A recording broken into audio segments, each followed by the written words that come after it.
इटावा में, और मेरे पीछे आप देख सकते हो चूंकि इस समय गर्मी बढ़ गई है और ये किसान मेरे साथ खड़े हुए बात करने के लिए। एक तरफ राजनीतिक गर्मी बढ़ गई है, दूसरी तरफ ये किसानों की गर्मी भी अपने चरम सीमा पर है, राजनीतिक गर्मी भी चरम सीमा पर। बात करने को और जानने का प्रयास करता हूँ क्योंकि इटावा लोकसभा, यहाँ से वर्तमान में विधायिका भी सदर विधानसभा में भारतीय जनता पार्टी की है, सांसद भी भाजपा के हैं, और इस बार मुकाबला बहुत कांटे का नजर आ रहा है क्योंकि समाजवादी पार्टी ने जितेंद्र दोहरे को मौका दिया है। इन लोगों से बात करने को और जानने का प्रयास करता हूँ कि वास्तविक इस बार माहौल क्या है।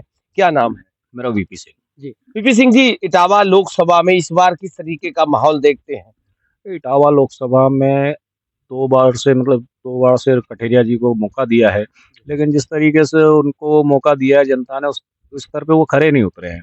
जो जनता चाहती है कि क्षेत्र का विकास हो, जो भी काम आप देख रहे हैं पुराने जो भी हैं वो समाजवादी पार्टी के टाइम के किए हुए हैं, या जब शुरुआत में उन्होंने जो काम समाजवादी पार्टी के टाइम के थे उसके 2-4 फीते काटे हुए। बाकी उनकी निधि से आपको कहीं पे भी क्षेत्र में एक बोर्ड नहीं लगा नज़र आएगा कि उनकी निधि से कुछ काम किया हो। बहुत बड़ी बात आप कह रहे हो, पूरा 10 साल का जो कार्यकाल हो गया आज तक कहीं बोर्ड नजर नहीं 10 साल के अगर इनके काम ही होते तो ये राम मंदिर पे वोट नहीं मांगते। जिस राम के नाम पे लोग अपने पेट पालन करते हैं, आप देखते होंगे गाँव में जाते हैं राम के नाम पे भीख मांग कर रोट खाते हैं। तो लोग अगर नेता हैं तो विकास की बात करेंगे, रोजगार की बात करेंगे। इन्होंने रजिस्टर्ड 80 करोड़ लोगों को भिखारी बना रखा है। 5 करोड़ अब लोगों के पास वोट था, व्यक्ति के पास वोट था, उन्होंने वोट दे दिया। पीएम के पास में कटोरा था, उन्होंने कटोरा दे दिया। वो तो कहते हैं मैं तो बाबा हूँ, झोला उठा के चला वो जाऊँ। तो आप कह रहे हो मंदिर के नाम पे वोट नहीं मांगते, वो कह रहे हैं हम राम राज्य की स्थापना करने वाले हैं। फिर राम राज्य की स्थापना आप देख सकते हैं कि अलीगढ़ में किस तरीके से पुलिस ने बेटी को टायर और पेट्रोल से जलाया है। अगर राम राज्य यही है तो फिर बहुत बढ़िया राम राज्य है। आप देख रहे हैं कि कुलदीप सेंगर के उन्होंने एक पालिका के पूरे परिवार को मरवा दिया है। हमारे गृह राज्य मंत्री टेनी जी के बेटे ने किसानों पे गाड़ियां चढ़ा के रौंद के मार दिया है। अगर ये राम राज्य है तो बहुत बढ़िया राम राज्य है। नहीं, वो तो फिर ये दावा कैसे करते हैं कि हम 400 सीटें इस बार लेकर आए? ईवीएम तेरा भला। आप 400 सीटें आप ये देखिए कि साउथ में जहां इनका एक खाता नहीं खुलता है वहां पर 252 सीटें आती हैं, और 252 सीटों 552 लगभग पूरी सीटें हैं। तो 252 जब साउथ में है तो इनकी 400 होती कहाँ से हैं? लेकिन आप ये है कि शिवसेना बोलती है हमें वोट धनुष पे वोट करो, कांग्रेस बोलती है पंजे पे वोट करो, समाजवादी बोलती है साइकिल पे वोट करो, लेकिन भाजपा बोलती है कि कहीं पर भी वोट करो, बटन कोई सा भी दबाओ, वोट हमारा ही है। अच्छा, एक चीज आप समझ नहीं आती, अगर ईवीएम पे इतना ही ज्यादा आप लोगों को भरोसा नहीं, पार्टियों को भरोसा नहीं है, आंदोलन क्यों नहीं करते? आंदोलन होते हैं, लेकिन आप ये देखिए ना कि आज हम बोल रहे हैं, अगर हम सवाल आज के टाइम पे आप सवाल नहीं पूछ सकते।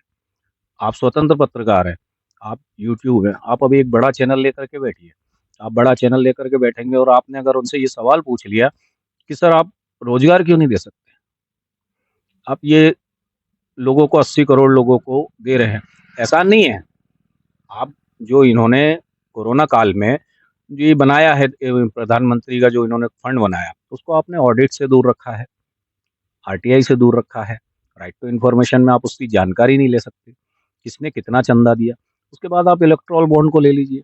अगर सुप्रीम कोर्ट का डंडा नहीं होता तो ये इलेक्ट्रोल बॉन्ड में 600,000 करोड़ रुपए खा चुके होते हैं। तो इतना सारा ब्लेम करने के बावजूद विपक्ष इन सब चीजों को भुना क्यों नहीं पाता? कहाँ कमी रह जाती विपक्ष विपक्ष ऐसा है ना सर कि आप काने को काना कह दोगे तो दिक्कत हो जाएगी। तो विपक्ष के भी कई नेता ऐसे हैं जिन्होंने भ्रष्टाचार किए हैं, उनकी भी मजबूरी है तो भाजपा ज्वाइन कर लें, ये चुपचाप घर बैठे।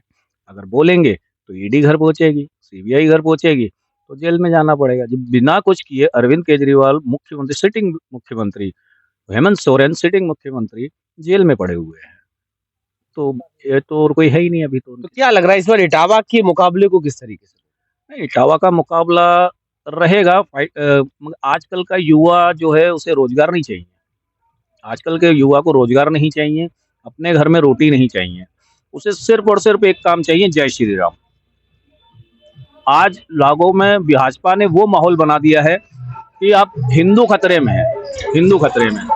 20 करोड़ मुसलमान को 100 करोड़ हिंदुओं का डर, 100 करोड़ हिंदुओं को डर दिखाया जा रहा है, सिर्फ 20 करोड़ मुसलमान। जबकि इस देश में मुगलों का शासन रहा, अंग्रेजों का शासन रहा, तब ये स्थिति कभी नहीं रही थी। आप ये देखिए ना, इनकी जो किताबें आपने पढ़ी नहीं है वो किताबें ये निकाल करके लाते हैं। इन्होंने हर जात में, हर बिरादरी में एक ऐसा नेता खड़ा कर दिया है, एक ऐसा महापुरुष खड़ा कर दिया है, जो कहीं न कहीं मुसलमानों के खिलाफ लड़ा है। अब हम ठाकुर हैं, हमारी बिरादरी में पृथ्वीराज आप ठाकुर हैं? जी, आप ठाकुर हैं, बाबा जी भी ठाकुर हैं, उसके बावजूद इतना विरोध, इतना दर्द क्यों है? मैं ठाकुर हूँ, बाबा जी भी ठाकुर हैं, बहुत अच्छी बात है। लेकिन ये मेरा बेटा है, इसके लिए मैं चाहता हूँ कि एक बढ़िया नौकरी की व्यवस्था हो, कहीं न कहीं अच्छी जगह बैठे, क्योंकि मैंने इसकी पढ़ाई पे पैसा खर्च किया है। तो मैं उसका वो तो सोचूँगा ना, रिटर्न तो सोचूँगा ना। क्यों पढ़ाऊँगा अगर यहाँ नौकरी नहीं है, आपके पेपर लीक हो जाएँगे। आप आज करोड़ों रुपया आप बच्चों से भर्ती करते हैं। 1000 एक बच्चे से कर लिया आपने, 2-4 लाख बच्चों ने कर दिए, करोड़ों रुपए आपने अंदर कर लिए, पेपर लीक का नाटक करा, बच्चों के भविष्य के साथ खिलवाड़ कर रहे हो आप। 2000 रुपए किसानों खाते में डलवा दी। कोई एहसान थोड़ी है, 45 किलो की खाद दे रहे हो आप, 5 किलो के 2000 वहाँ काट ले रहे हो। अच्छा, क्या मानना है, चूंकि अभी कंफ्यूजन की स्थिति आपने पैदा कर दी, आप ठाकुर हैं, अगर देखा जाए तो जातियों पे चुनाव होता है देश देश में, क्या ये होना चाहिए या वास्तविक मुद्दों के साथ? चुनाव तो मुद्दों पे ही होना चाहिए, लेकिन आज मुद्दे रहे ही नहीं हैं। आज सिर्फ मुद्दे ये रह गए हैं कि आप जय श्री राम बोलो, आप नेता अपने बच्चों को विदेश में पढ़ाते हैं और आपके बच्चों के हाथों में तलवार देते हैं कि आप हिंदू रक्षक हैं। ये करते हैं, इन्होंने बताया कि 1947 में कांग्रेस ने पार्टीशन करवा दिया। लेकिन आप क्या कर रहे थे? आप भी तो 1916 से बने हुए आरएसएस से। 1916 में जब सावरकर बाहर आए, तो उन्होंने माफ़ीनामा लिख कर के दिया कि जी मैं अब अंग्रेजी हुकूमत के खिलाफ बिल्कुल बात नहीं करूँगा, बिल्कुल कुछ नहीं करूँगा, आपकी सरपरस्ती में रहूँगा। और ये आज भी वही खाकी चड्डी और सफ़ेद शर्ट पहनकर घूम रहे हैं, जो आज आप देखते हैं थाने में अर्दली जो पहन के रहता है, ये उस तरीके के अर्दली थे उस टाइम पे, अंग्रेज़ों के टाइम पे। तो ये आज भी वही कर रहे हैं, फूट डालो और अच्छा, राज करो। सावरकर को पेंशन क्यों मिली थी? ये एक चर्चा का विषय है बहुत ज्यादा कि सावरकर को अंग्रेजों ने पेंशन दी थी। सावरकर ने जब सावरकर नॉट वेट के उन्होंने भी आज़ादी की लड़ाई लड़ी है। लेकिन जब उन्होंने आज़ादी की लड़ाई लड़ी है तो उन्हें काला पानी की सज़ा हुई। काला पानी की सज़ा उस टाइम पे कम से कम नहीं तो 8000 से ज़्यादा क्रांतिकारी काट रहे थे। लेकिन उन्हें काला पानी की सज़ा उनके बस की नहीं थी, वो थक गए, हार गए, टूट गए।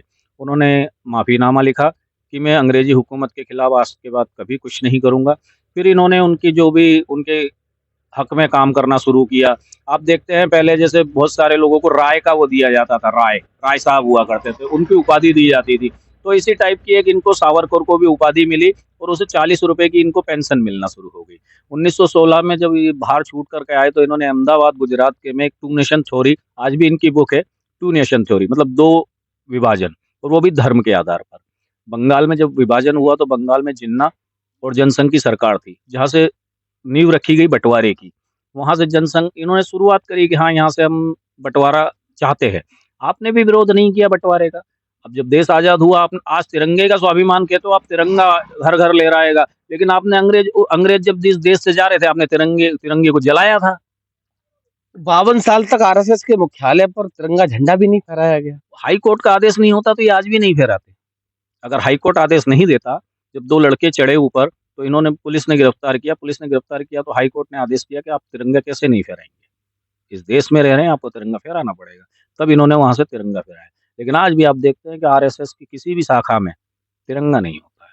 क्यों? क्योंकि ये डिवाइड एंड रूल जो इनके अंग्रेजी शासन छोड़ गए हैं, इनके जो आका थे, वो छोड़ के गए, ये आज भी उसी पद्धति पे है, डिवाइड एंड रूल। हिंदू-मुसलमान ये आज भी कर रहे हैं, हिंदू-मुसलमान ना करें, पाकिस्तान ना करें।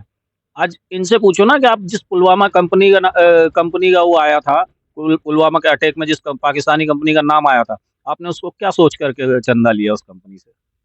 आपने उस कंपनी से भी चंदा ले लिया। गाय हमारी माता है, गाय काटने वाली कंपनी से 250 करोड़ चंदा ले गए। सबसे ज्यादा चंदा लेने वाले बीफ का, और आप गाय के नाम पे वोट मांग रहे हो, हिंदुओं के नाम पे वोट मांग रहे हो। हिंदुओं के लिए आपने किया क्या है आज तक? अच्छा, एक सवाल और ज़हन में आ रहा है, ये 400 सीटें, इनको पता है कि 400 सीटें आ रही हैं, दम भर रहे हैं। 400 किलो आरडीएक्स पुलवामा में कहाँ से आया था, ये आज तक पता नहीं लगा पाए। जांच ही बंद करवा दी इसको किस तरीके से? जांच ही बंद करवा दी। और जिन्होंने उनको नाम उजागर किया इनका कि जिस रोड पे आप चिड़िया पर नहीं मार सकती थी, वहाँ पे एक जिप्सी नहीं थी, जो करंट में राज्यपाल थे हमारे मलिक जी, तो उन्होंने बिल्कुल खुलासा किया। तो उनको वो बोल दिया गया कि आप चुप रहिए, इस मौके पे मत बोलिए। उनके यहाँ भी छापा पड़ गया। हाँ, उनके यहाँ भी छापा पड़ गया। बीजेपी के हैं वो तो, अब उनके खिलाफ नहीं। इस बार इटावा में क्या लग रहा है, बदलाव होगा? देखो, जनता के मूड के ऊपर है। अगर ईवीएम का जादू नहीं चला तो हो सकता है। अगर नामांकन के दौरान पे अगर 37 से ज़्यादा 26 से ज़्यादा नामांकन हो जाते हैं, तो फिर यहाँ पर अगर इलेक्ट वो उस पे होगा, ये चलेंगे नहीं। आप देखिए वीवीपैट का भी खेल, उन्होंने शीशा भी ब्लैक कर दिया है। वीवीपैट जो आप देखने जिसमें पर्ची दिखती है, उसका शीशा भी ब्लैक कर दिया। किसकी पर्ची कहाँ गिर रही है कोई मतलब नहीं। पहले व्हाइट था तो समझ में आता था किसकी आ रही है। तो इस समय हूँ लोकसभा इटावा में, तो लगातार मेरे साथ बने रहिए। ऐसे ही पढ़े लिखे अगर लोग जाति धर्म से ऊपर उठकर मतदान करने लगे तो वास्तविक इस देश की हालत बदल सकती है। तो लगातार मेरा प्रयास रहता है कि जमीनी हकीकत से रूबरू कराने का प्रयास करता रहता हूँ। तो तब तक के लिए नमस्कार।